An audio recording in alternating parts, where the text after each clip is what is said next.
Welcome to the Authentic Change Podcast.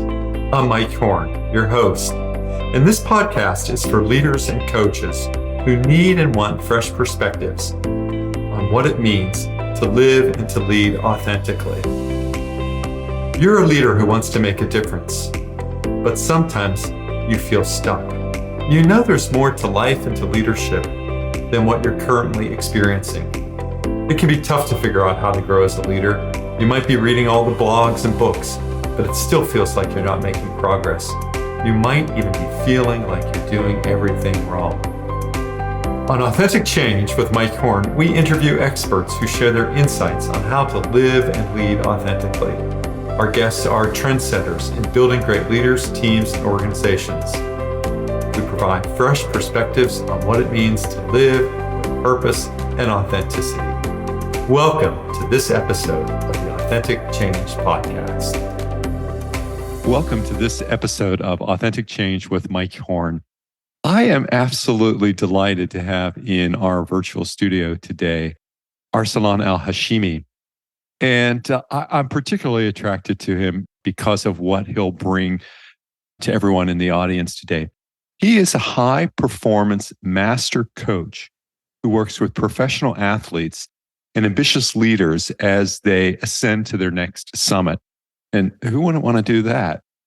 He inspires and supports those folks to consciously lead and perform at peak levels in the vital areas of their lives, including eradicating chronic stress and experiencing unwavering joy and true inner freedom. He's held senior leadership positions in government and multinationals, and he was an ex-professional athlete, and today he is a serial entrepreneur, investor, and most importantly, a husband and father. He's the creator of the 10 Pillars of Life Mastery and the Ascension Method, and also host of the podcast show Chronic Stress to Joy by Arsalan. So Arsalan, I'm just delighted to have you again in the studio, and look forward to our discussion on authenticity and how that relates to you. So say a few words about yourself, please. Oh, thank you so much. It never gets boring listening to that introduction. It's pretty cool. I sometimes listen to it and I think, wow, so much time has passed. I live in Dubai. I was born and raised here. I've lived around the world. I've lived in North America. That makes you special. I mean, I think. Yeah, I've lived in North America. I've lived in Europe, France, Luxembourg. So I've had a quite interesting journey in life, I guess. I graduated with a Bachelor of Fine Arts. And when I came home from America, I was in Atlanta, Georgia. When I graduated and came home, my father and my brother, who are the eldest males in the family, lost their jobs 2 weeks in between each other. And it wasn't a very good situation. So my dad asked me to kind of be the provider for the family. And that kind of changed the trajectory of my life. Got into the government here in aviation, in airports, and then very quickly climbed the ladder to be one of the senior leaders there on a corporate level. And then started working with the Department of Transport on something called the STMP, the Surface Transport Master Plan for the city of Abu Dhabi, which was, working on heavy rail, light rail, all from scratch, as well as taxis, water taxis. So it was maritime, air, and land. Huge inspirational kind of project, probably hundreds of billions, to be honest with you. And so I was kind of pushed into that kind of career out of necessity.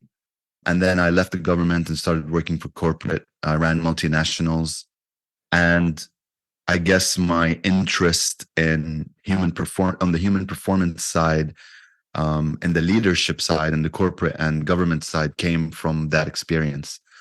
Here in the UAE where we are, we spend a lot of money on, quite frankly, being the best at everything, right? So there is this unbelievable drive to be number one. And, it's a 50-year-old country relatively. So, and they are in the top 10 in almost all markers right now. So at the time I was in the government, like in the early 2000s, that was when the drive was the hardest, the on full pedal, basically, until 2011 when we had the economic crisis. And I learned a lot very quickly. I was very young. And so that experience kind of taught me a lot about leadership, about joy and kind of freedom within that world, purpose and things like that I speak about, which I use to kind of reflect on with my clients. It's such a fascinating background. What does it mean, though, Arsalan, to be a high performance master coach? Can you break that down for me? What does? I'm sure our audience would be curious about that. I mean, this is kind of so I come from a brand strategy perspective, and when I first started thinking about coaching primarily as my main business, as my main kind of bread and butter, I put my branding hat on and I asked myself two questions. Number one, who am I most relatable to? And number two, who would bring me the most joy? And so with that intersection came the profile of people that are kind of like in very senior leadership positions, professional athletes, people in summary that aren't afraid to put in the work and are coming in with the intention to get even better, if that makes, like, from better to even better. So that kind of niched me up really nicely. And I am a master coach in many regards. So I'm a master life coach. I'm a master health coach. I'm a master hypnotist, a master NLP practitioner. I'm a master relationship coach, timeline paradigm practitioner. And right now I'm studying to be a breathwork coach too. So the whole name High Performance Master Coach was to attract my ideal client. But in reality, my ulterior motive is to spread more joy in the world. Fascinating. And what I wonder is, what do executives and athletes have in common as you consider that? I think if you look at the type A kind of high performer, high achiever personality, at the top of the pyramid of performers, whether in athletics or in corporate, will have very similar kind of behavioral patterns.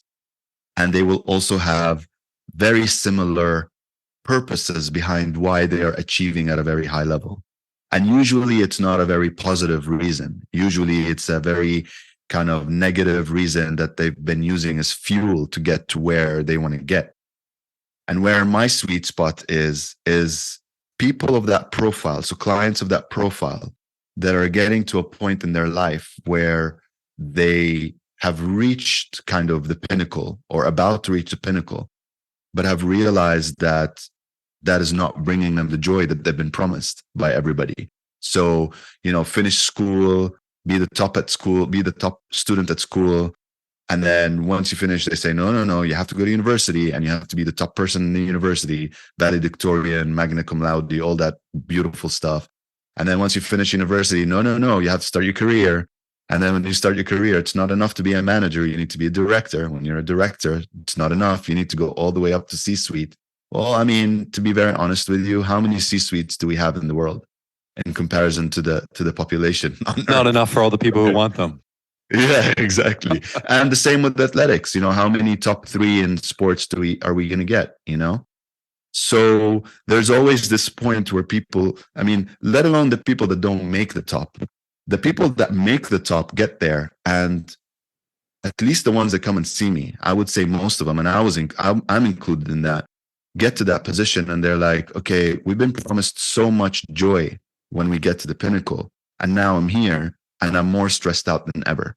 The things I hear, like the marriage is not successful. My kids hate me. I don't even know my kids anymore. I'm not feeling healthy. I'm overweight, all kinds of like mental and physical disorders, just because of the sheer chronic stress and the way they've been pushing themselves to get to that level.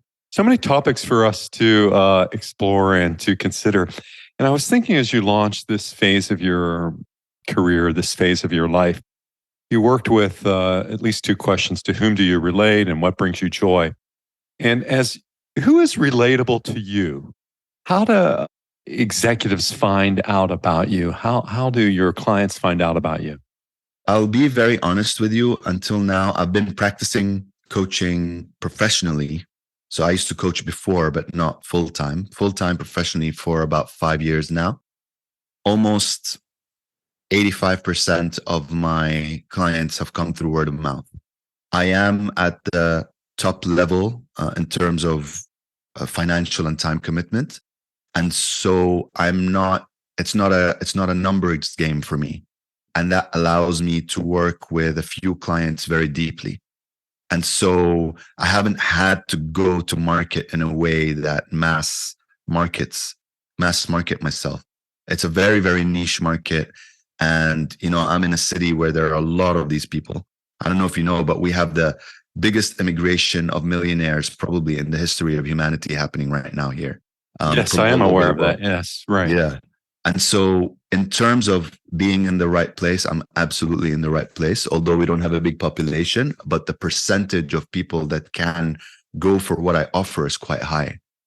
And I think Marshall Goldsmith, who bills himself as the number one coach in the world, actually has a home in Dubai at this point, and serves a clientele very much as you described.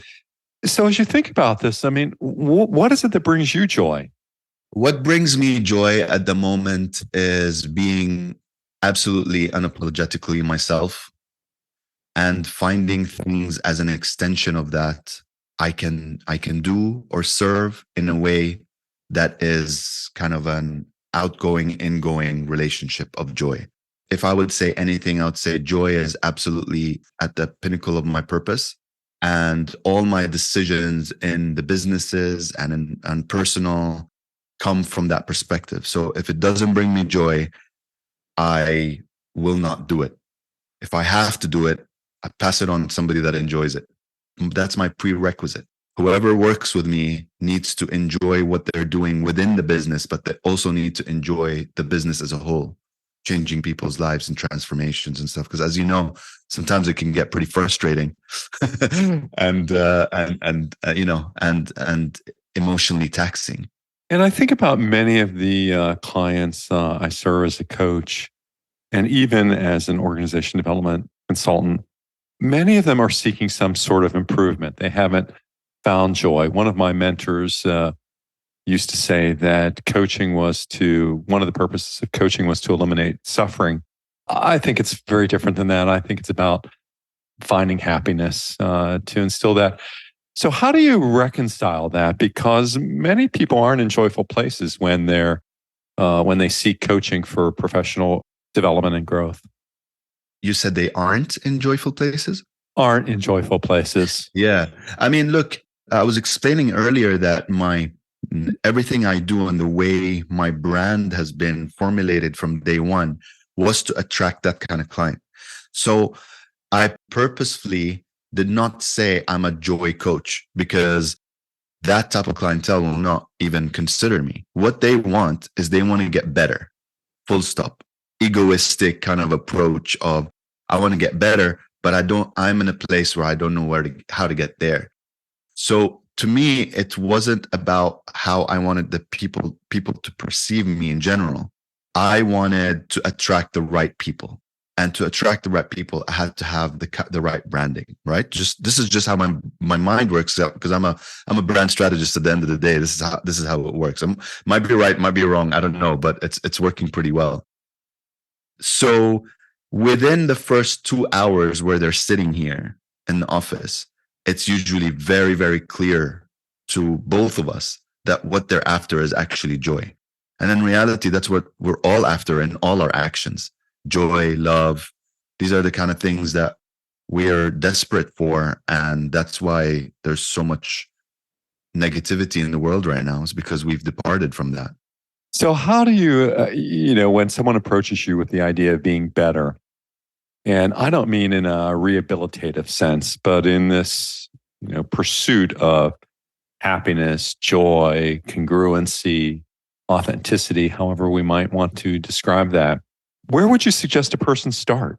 At the beginning of working in this realm, I was very pragmatic with my approach in terms of the 10 pillars of life mastery. And that grew over time. It started as 5 and it became 10 over time, just because of my own journey and my journey with my clients. And that was reverse engineered from chronic stress. So there was a point in my life after I did my last IronMan race where I hit rock bottom. And when I say rock bottom, it was really, really bad.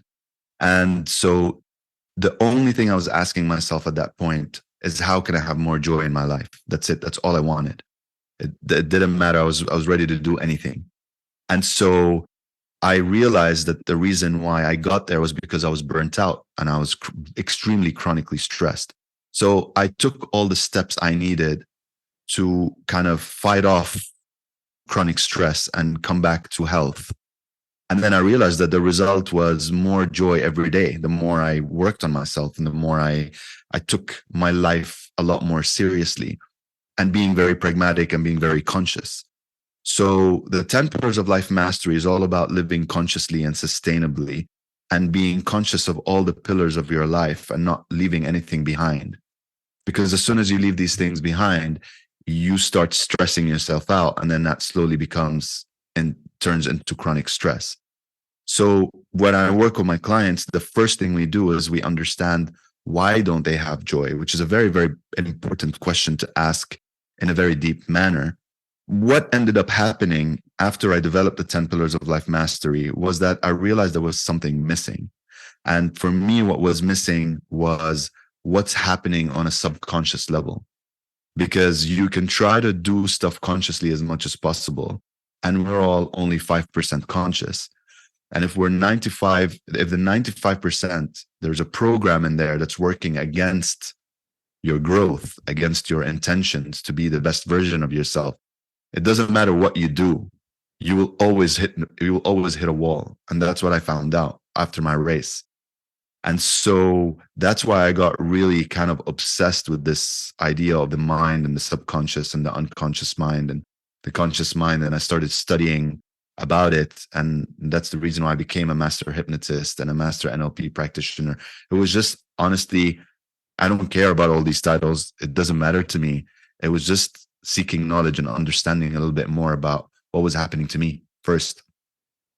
Seems that there are at least a couple of factors, maybe 3 factors that are at play in your work. One, and maybe it's the overarching factor, is discipline.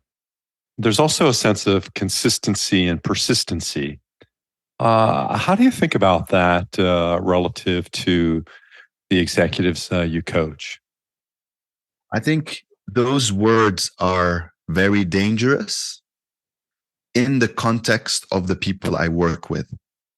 Because if it wasn't them, if it's somebody that's a little bit less relaxed and a little bit less of a high achiever, it could be something positive that pushes them.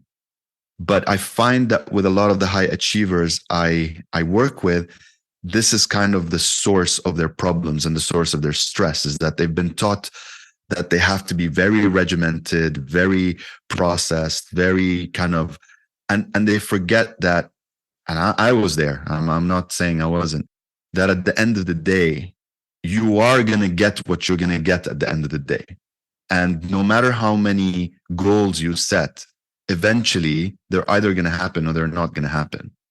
And if we have hindsight along our journey, like I did, a lot of the things that I thought I wanted and I didn't get and was very depressed about them at some point, now I reflect on them and I think these were my biggest teachers. These were the things that actually kind of guided me towards a different direction that I'm passionate about. And so persistence and all these things, if there isn't the added element of sustainability within it, how can you be that? Yes, I'm not saying it's a negative thing. I'm saying how can you do that sustainably over a very long time without stressing yourself out, is where the trick is. How do you combine and integrate all of these interests, whether it's as a life coach, as a health and fitness expert, as a hypnotist, as an NLP practitioner? How do these all integrate for you? I mean, I have a method. It's all incorporated in my method. It's called the ascension method. It has 4 steps. The first step is kind of to explain to people the nature of life, the nature of human beings, how our minds work, how our bodies work. And that is expanded over hours and hours of kind of lectures and talking and discussing with an assessment of the 10 pillars of their lives.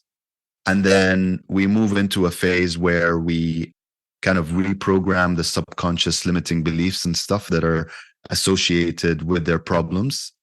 And then we move into the 10 pillars of life mastery, where we start pragmatically working on every single pillar, literally, until they get to a point where there is complete balance in their life. And then we move to the 4th phase, which is surrender, which is what we were talking about, which basically means I don't know if you read that book, The Surrender Experiment by Michael Singer. No. Oh man, you got to read that book. It changed. I added the element of surrender to the ascension method because of that book. And I just got kind of obsessed with that for a very long time. So that's kind of the spiritual side of what I do, which is to just have kind of faith and to let go of the feeling of the responsibility that you need to kind of force your way into achieving something, and just kind of letting go. And if it happens, it happens. If it doesn't happen, it was meant to not happen. It's that kind of approach. And I think a lot of very type A people have a very big problem understanding that concept until it's usually too late. What makes it too late? What's the thing that makes it too late for someone? I don't mean it's too late as in not being able to come back from it, because I have. I mean too late to a point where they've stressed themselves out so much that it's even harder to bounce back away from chronic stress. Because I mean, for me to completely recover from where I was, and I was in a very bad place.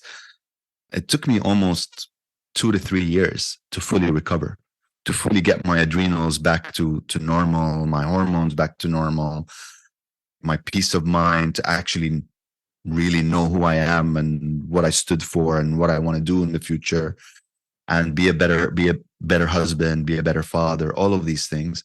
It took me a while.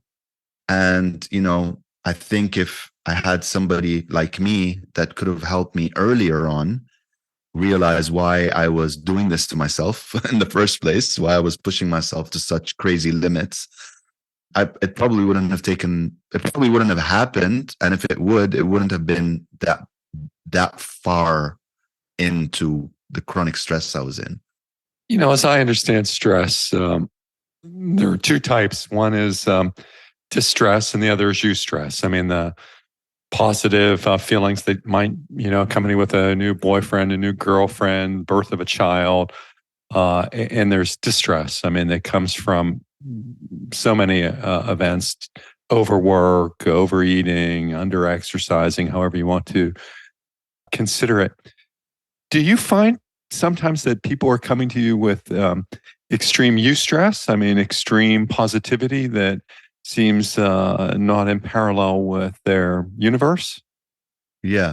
I think when like, I have this big gripe with how emotions are being talked about and states that we're in are being talked about right now. Like, one of my biggest concerns is this word mental health, for example. I feel like we're pushing humanity to a place that's completely misunderstanding what feelings are and what emotions are and why they're there. And we're getting to the point where we're even judging them as good or bad. I don't see anything as good or bad. I see things as they are. To me, they're all good. But too much of anything becomes something that you have to address. And that's why I never use the word stress. I use the word chronic stress. I think in the same interchangeable way you're using it. So stress is absolutely important for us. It's in every being, from trees to animals to us, and it's our number one survival mechanism in the face of danger. Absolutely necessary for our survival and for humanity to be where we are at the moment. The problem is when it becomes when it becomes too much. That's when it becomes a problem. I saw something yesterday related to stress that particularly intrigued me or captivated me. And it was in the description of an egg, like a chicken egg. And it described, one kind of stress is that, which is breaking the egg or crashing into the egg. And then it described the other kind of stress is breaking out of the egg, when a chick hatches or something. And I thought it was an interesting way of thinking about these forces, these opposing yet similar forces that create things. I can't help but ask about the 10 pillars that you talk about. How did you think about them? How did they? I heard you say that they expanded from 5 originally and moved to 10. Yeah. It's been reverse engineered from chronic stress. So when I was really chronically stressed, I was trying to find what are the steps I need to do in order for me to kind of sustainably get from point A to point B. Point A is chronic stress. Point B is joy. And so, through my research and learning and flying all around the world and learning with the best people, like literally, I went like nerd style completely. I read like over 1,500, 2,000 books. And I started realizing that there were certain things that I could do that could give me immediate relief. So stuff like nutrition, analyze how I was moving and exercising. So that's the second pillar, because of my past as an athlete and stuff. When I hit rock bottom after the last IronMan, I was about 39 years old. And so hormonally, a lot of things were changing, and I couldn't train as much as I was training before. But up here, I'm still, 21, and I'll race with the best of them. And that mentality needed to shift. Not to say that I can't compete, but to shift how I was thinking about exercise and movement and, intensity and timings and all of that stuff.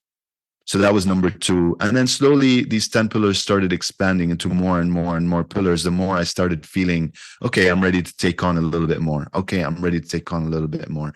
And it's replicated the same way with clients. We don't go full ham, 10 pillars, like you have to do this and this and this and this and this.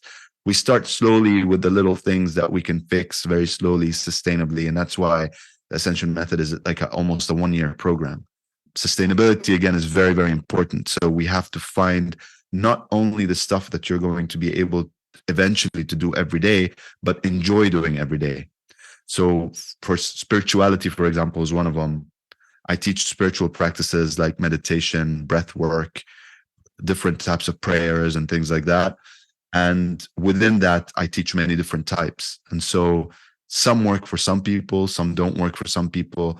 And a combination of a bit works with some other people. So it's just a journey of kind of introspection and sharing and being vulnerable and getting to the point where we give our clients a systematic approach to be in joy every day. But as you said before, that takes work. It takes discipline. It's work every day. Like if you imagine working on the 10 pillars every day of your life, to some people, it could sound stressful, but in reality, it's finding this way that is not stressful for you as a person. And that's where kind of the flexibility of the Ascension method is, and the ability to make it work for different types of people. And as you coach executives, are you working across a number of the balances of life? I mean, I think about people have emotional balance, they have physical balance, they have intellectual health and intellectual balance, physical balance, however you want to describe it. Are you working in all of those contexts? Yes, that's all within the 10 pillars. Everything you're talking about. And I was talking to a client today, actually, that was a potential client that we're sitting and talking about whether we're both going to work with each other. And I told him I'm a generalist, right? But I am a specialist within every part of the generalization that there is. So I am absolutely a specialist in unconscious, subconscious kind of coherence. I'm a specialist in nutrition. I'm a specialist in movement. I'm a specialist in sleep and recovery. The spiritual practices, I'm also specialist as in I've actually studied them, and I have certifications and all kinds of stuff that's important to the kind of people I work with. And so I am a generalist within the 10 pillars, but I'm also a specialist within every single one of them. And so we can go pretty deep if we need to in understanding how to bring balance, as you were saying. Well, what took you to hypnosis? So when I first started dabbling in the idea that there was something much deeper that I needed to figure out to understand why I was chronically stressed and why I was doing it to myself. So the first realization was, nobody's doing this to me. I'm not a victim. I'm doing it to myself. If I'm going to own it and I'm going to help myself recover from it, I need to own up to it 100%. And so the first thing that I realized was that whatever I'm doing to myself, I'm not doing it consciously, because consciously I'm working on myself very, very well. I've worked on myself my whole life and I'm still hitting rock bottom. So what I needed to understand was what's happening on a deeper level, which then translated into subconscious and unconscious mind and things like that. And that's what attracted me to hypnosis and meditation and the world of trance. That's what it's called. To understand how to know what's happening on a subconscious level, to communicate at that level with myself and with other people, and then create healing at that level. And that's what hypnosis and going into trance does. Hypnosis, meditation, NLP, all of that is based on the principle that you are creating the healing at the subconscious level.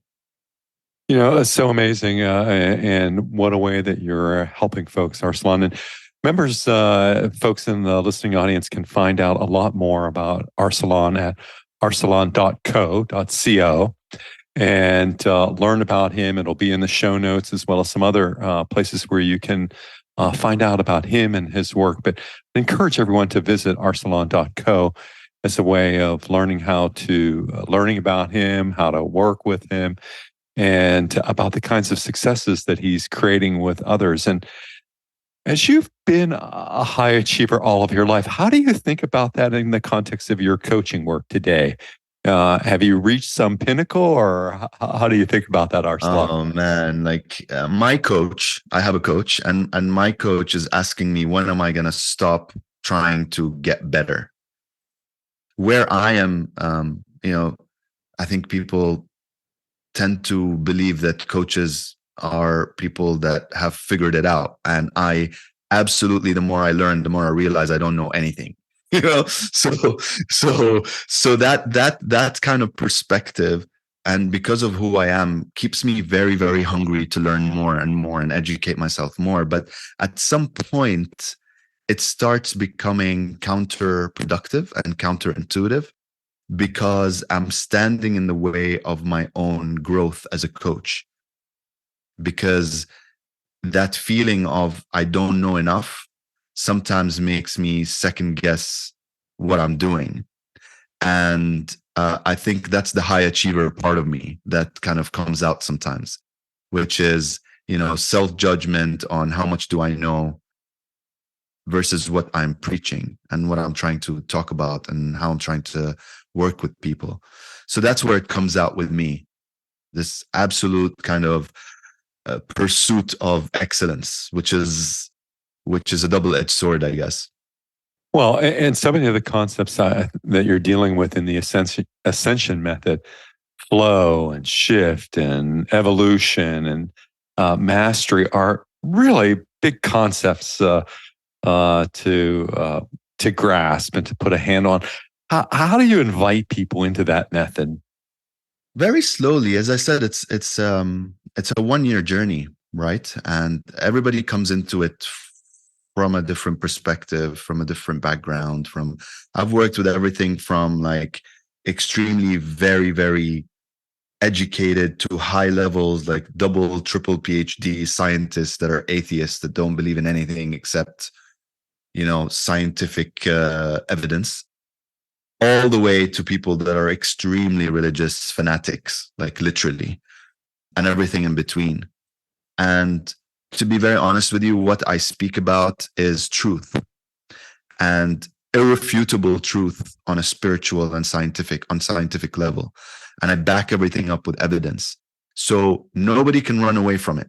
I can get you to a point. I can have debates with the most religious people about what I speak about, all the way to the most non-religious kind of atheist approach of life about what I talk about, and I can convince them both.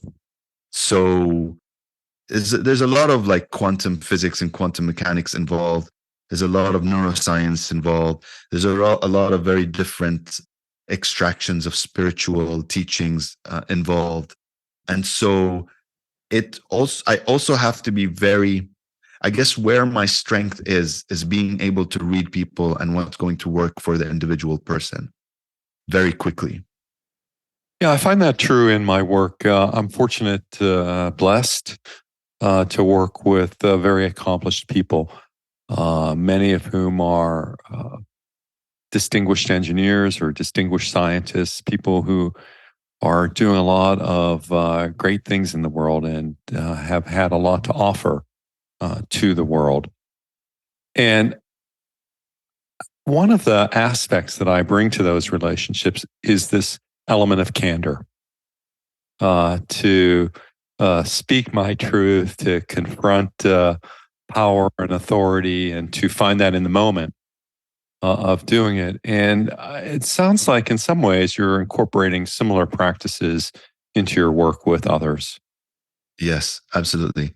I think with most of people like that, what they're missing in their life is the human element, the real conversations, the people that are going to say no, or people that are going to tell them the truth no matter what they want. And that's the intrigue and the attraction to coaches right now. It's somebody that is going to come have a very objective conversation with you, and is not going to and on that level of intelligence and that level of seniority in life, is not going to tell you what you want to hear most of the time.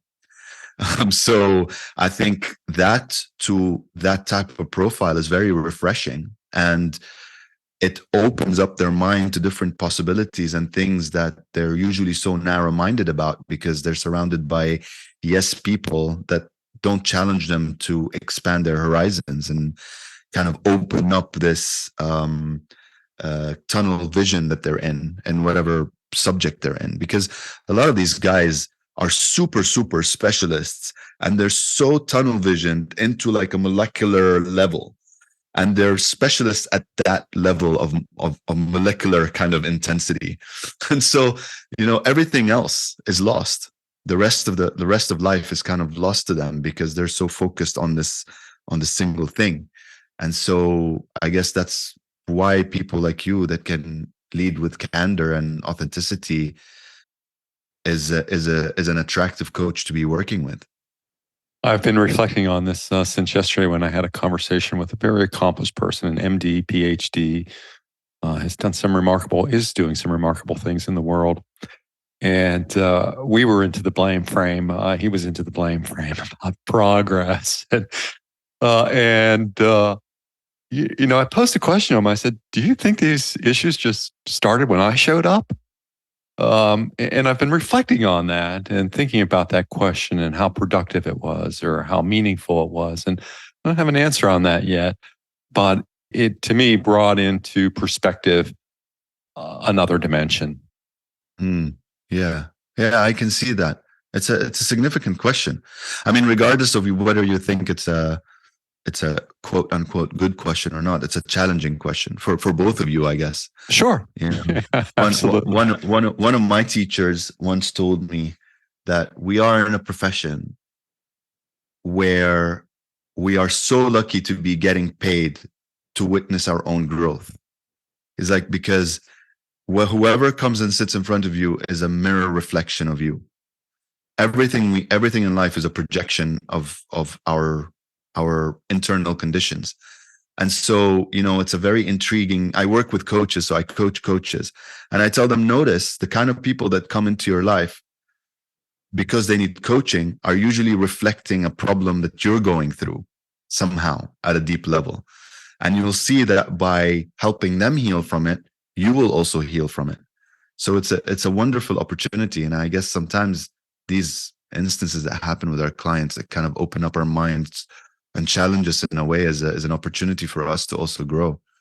Right. In organization development, we call it a parallel process, that often what's going on in the system you're consulting to is going on within yourself as well. And to think about how our systems run in parallel processes. It's been a delight to have you as a guest on Authentic Change. And I want people to know, and they'll see it in the show notes, about how to get in touch with you. Arsalan.co. We'll also include some other links in the show notes for people to follow. If you were to render some wisdom as a way of summarizing today and your experience, what would that pearl be, or that piece of wisdom, or that sage advice you might offer? I think, one of the things that I've been talking about, so Ramadan is coming up here, which is the month where we fast, and it's starting tomorrow, actually is the first day. And so one of the things that I started talking about it is this element of choice, because what happens with fasting is that because we fast from food and water and anything until from sunrise to sunset. So it's very challenging to stay peaceful and loving. You get hangry and you get upset, and so the whole journey of it isn't actually abstaining from food and water. It's actually what you do with yourself while you're in that state. And I see that as diminishing returns in terms of your choices throughout the day. So the more you get hungry and the more you get thirsty, the more your choices start becoming unconscious rather than conscious. And so the wisdom, I guess, that I'm trying to get to is always realize that you have a choice in any situation. And you don't just have 2 choices. You usually have 100 choices. And so people that are reactive and act and are in the victim mode where they say, I didn't have a choice, actually do have a choice. You always do have a choice. And so if you start looking at your life moment to moment, choice to choice, what you're choosing to eat, what you're choosing to wear, what you're choosing, when you're choosing to wake up, how you're choosing to sleep, who you're choosing to sleep with, all of these things, right? If you calculate your life as a collection of choices and actually just spend a moment thinking about your choice rather than quickly acting on it, the totality of your life can look very, very differently and a lot less stressful.